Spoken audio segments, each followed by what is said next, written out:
আসসালামু আলাইকুম এভরিওয়ান, সবাই কেমন আছেন? আমি নুসরাত সুমি আপনাদের মাঝে বিকেল টাইমে কী করলাম আবার দেখাবো। তো আমি বিকেল টাইমে ইলিশ মাছের পাতলা ঝোল করব আর পেঁয়াজের কালি দিয়ে ডিম দিয়ে চিংড়ি মাছটা ভাজি করব। তো চলেন আমি ফ্রিজ থেকে ইলিশ মাছটা বের করে নিলাম। তো ইলিশ মাছটা বের করে নেওয়ার পর বিছনাটা একটু ঝাড়ু দিলাম।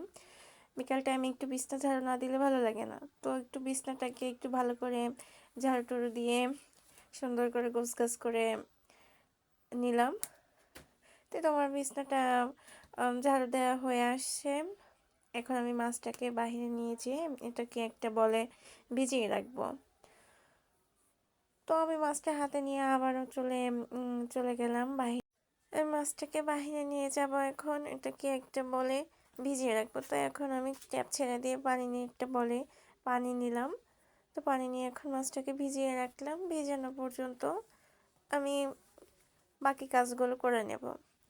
তো আমি মাছগুলো কেটে ধুয়ে রেখেছি। এখন আমি রান্না বসাই দেব। এখন আমি চুলাতে কড়াই দিয়ে পেঁয়াজ মরিচ কালি ভাজার জন্য আমি পেঁয়াজ মরিচ কড়াইতে দিয়ে দিলাম। কড়াইতে দেওয়ার পরে এখন আমি মরিচটাকে ভালো করে নাড়াচাড়া দিয়ে এখন চিংড়ি মাছটা দিয়ে দেবো। চিংড়ি মাছটা দেওয়ার পরে একটু ভালো করে নেড়েচেড়ে নেব। তো আমার ভালো করে নাড়াচাড়া হয়ে আসছে। এখন আমি ধুয়ে রাখা কালিগুলো দিয়ে দেব। তো কালিগুলো দেওয়া হয়ে আসছে। এখন আমি এটাতে লবণ হলুদ এগুলো দিয়ে দেব। পরিমাণ মতো হলুদ দিতে হবে, পরিমাণ মতো লবণ দিতে হবে। আমি পরিমাণ মতো হলুদ লবণ দিয়ে আবারও ভালো করে এটাকে নেড়েচেড়ে ভাজা মানে এটা ভাজা থাকবে, ভাজা করে নেব। তো এখন আমার ভাজা করার জন্য একটু ওয়েট করতে হবে। তো এখন আমি এর ভিতরে একটা ডিম অ্যাড করব। তো আমি একটা ডিম দিয়ে দিচ্ছি। এখন আমি এটাকে দিয়ে ভালো করে আবার নেড়েচেড়ে নেব। ভালো করে নেড়েচেড়ে আমি একটু ভাজা করা হয়ে আসছে। এখন আমি ধনেপাতা দিয়ে দেবো। ধনেপাতা দিলে ফ্লেভারটা সুন্দর আসে। তো ধনেপাতা দেওয়া হয়ে গেছে। এখন আমি একটু নাড়া দিয়ে আমি এটাকে নামিয়ে ফেলবো। তো এই তো আমার কালিটা হয়ে গেছে রান্না। তো এই যে আমি নামিয়ে ফেললাম। আমার ফাইনাল লুক কেমন হলো বলে দিন। তো আমি ইলিশ ইলিশ দিয়ে পাতলা ঝোল রান্না করব। ইলিশ মাছগুলো বেশি বড় না, একটু ছোট সাইজের। তারপরও ইলিশ তো ইলিশই। তো আমি পেঁয়াজ তেজপাতা কাঁচামরিচ এগুলো দিয়ে দিলাম। দিয়ে এখন এটার সাথে আমি পরিমাণ মতো হলুদ দিয়ে দিলাম, লবণ দিয়ে দিলাম। আমি বেটে রেখেছিলাম জিরা, এটাতে আমি আস্ত জিরা ইউজ করতাম, কিন্তু আস্ত জিরা ইউজ করিনি। আমি এটাতে বাটা জিরা ইউজ করব। আমি লবণ হলুদ দিয়ে ভালো করে নাড়াচাড়া দিয়ে বেশ কিছুক্ষণ নাড়াচাড়া দিয়ে এখন আমি বেটে রেখেছিলাম যে জিরাটা, সেই জিরাটা এখন আমি এটাকে দিয়ে দেব। তো আমার জিরাটা দেওয়া হয়ে আসছে।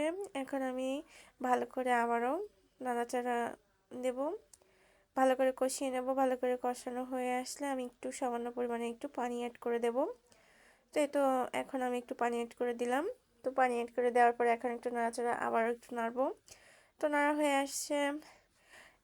একটু তেল ছেড়ে দিলে আমি ধুয়ে রেখেছিলাম ইলিশ মাছটা, তো সেটাকে আমি দিয়ে দেব। তো আমি এখন মাছগুলো দিয়ে দিলাম। মাছগুলো দেওয়া হয়ে আসলে আমি আবারও ভালো করে এটাকে একটু কষিয়ে নেব।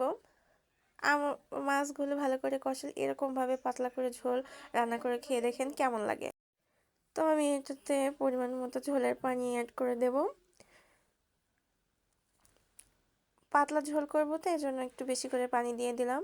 তো বেশি করে আমার পানি দেওয়া হয়ে গেছে। এখন আমি এটাকে নাড়িয়ে চাড়িয়ে ঢাকনা দিয়ে ঢেকে দেবো। আসলে মাটির চুলায় রান্না করি তো।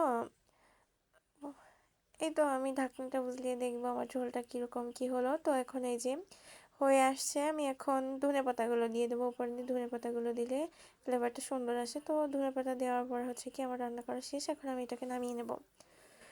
তো নামিয়ে নিলাম। এই তো আমার রান্নার ফাইনাল লুক কেমন হলো সবাই কমেন্টে জানিয়ে দিতে ভুলবেন না। কেমন কি ভিডিও হলো আমি জানি না। তো সবাই তারপরে একটু বিকেল টাইমে আড্ডা দিলাম, ননদ দেবর আর বাবুকে নিয়ে একটু আড্ডা দিলাম। নুসা আবার রান্না করেছিল, সেগুলো দেখলাম। তারপরে আবার ওর আপু আবার বাজার থেকে নতুন হাতি কিনে নিয়ে এসছে, সেটা নিয়ে সে খুবই খুশি, খুবই এক্সাইটেড। সেগুলো নিয়ে সে খেলাধুলা করছিল।